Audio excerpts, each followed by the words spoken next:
So version 5 just dropped and we only got 2 changes, which means this will be a pretty short video.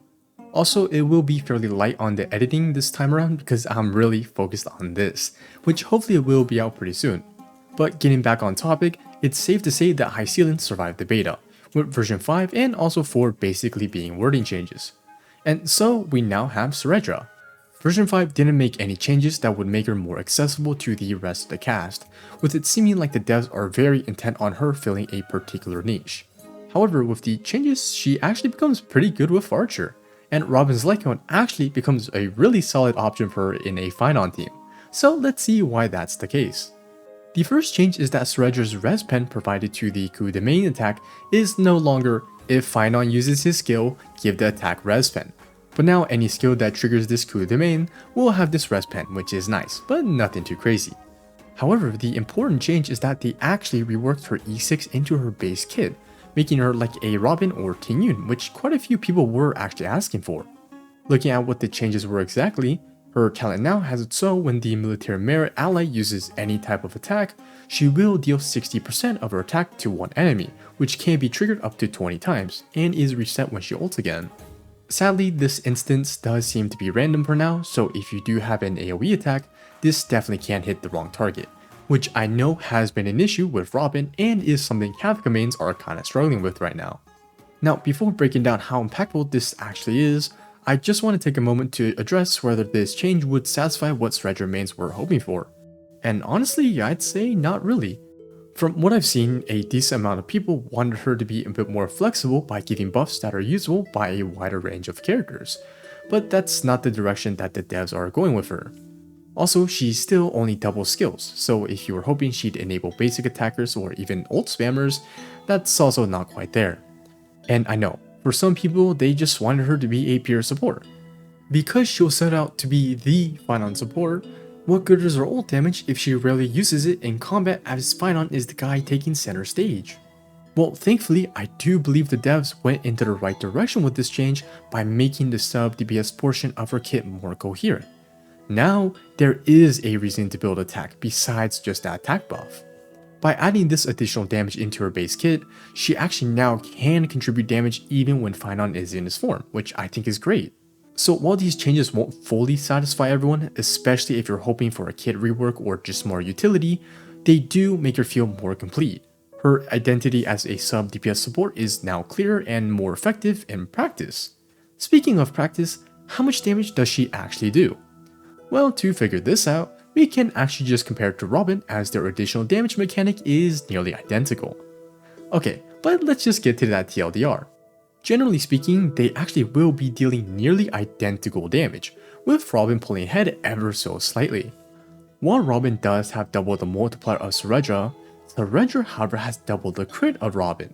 So the difference maker is actually the damage bonus, which Robin does have slightly more. However, Cerydra generally should have higher attack as she can go quad attack main stat, while Robin only goes 3. So for reference, my E1S1 Robin at a baseline is dealing 18k damage, so you likely could expect around 13 for 15k a tick at E0S0. Now I'm not going to say if that's a lot or not because it will greatly depend on the player. For some it's not, but for others that's pretty solid. So now that we know what the bare minimum damage could be looking like, let's now talk about the different interactions she has with different allies. Firstly, in an Archer team, she likely will be dealing a bit more than this base amount as Sparkle actually provides pretty solid buffs with damage bonus from her talent, which Cerydra is desperately lacking, or attack from her Trace 3. That last unit, which likely is a Gallagher, won't be amping her damage too much though. Now, in an Archer team, he actually utilizes her pretty well, with Archer shooting multiple shots, having follow-up attacks which procs Cerydra's damage, it's like not bad at all.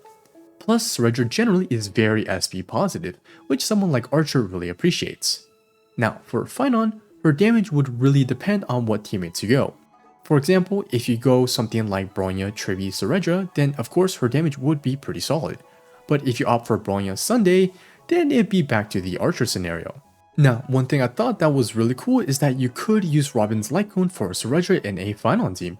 Because Finon is banishing everyone, that means Cerydra won't be getting her turn for quite some time, which means that damage bonus for her whole team and including herself would last the entire ult duration. Now, this likely won't be better for Phainon than her signature, but his counterattacks would be dealing more damage, which I think is pretty neat. The final thing I want to talk about before ending off the video is how her E2 has drastically increased in value. She gets 160 damage bonus, which is worth 4 damage percent orbs. Now that she has access to consistent damage, this is actually a lot. And yes, we can calculate how much of a damage increase this is. A solo Cerydra has 22.4 damage bonus from her traces, and an E2 Cerydra would now have 182 damage bonus. Doing the math, Cerydra will be dealing 2.3 times the amount of damage she's dealing at E0, so something around 30k with no other supports. Again, this can be drastically amped depending on the team. Now, I would love to see a Cerydra, Robin, Tribby, and Hysilens team because that team would definitely put the harm in harmony. But yeah, that's the entire video. I hope I provided some insight on what these changes were. I would love to hear what y'all think about the changes or if you still think she needs some buffs.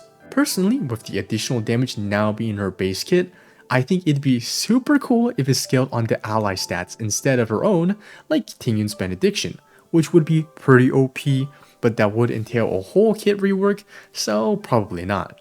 I'm currently working on the video y'all saw near the start and have 3 more lined up. The one after that Nihility video though will be a Genshin one, so just a quick heads up. Besides that, I hope I see y'all in my next video, and peace.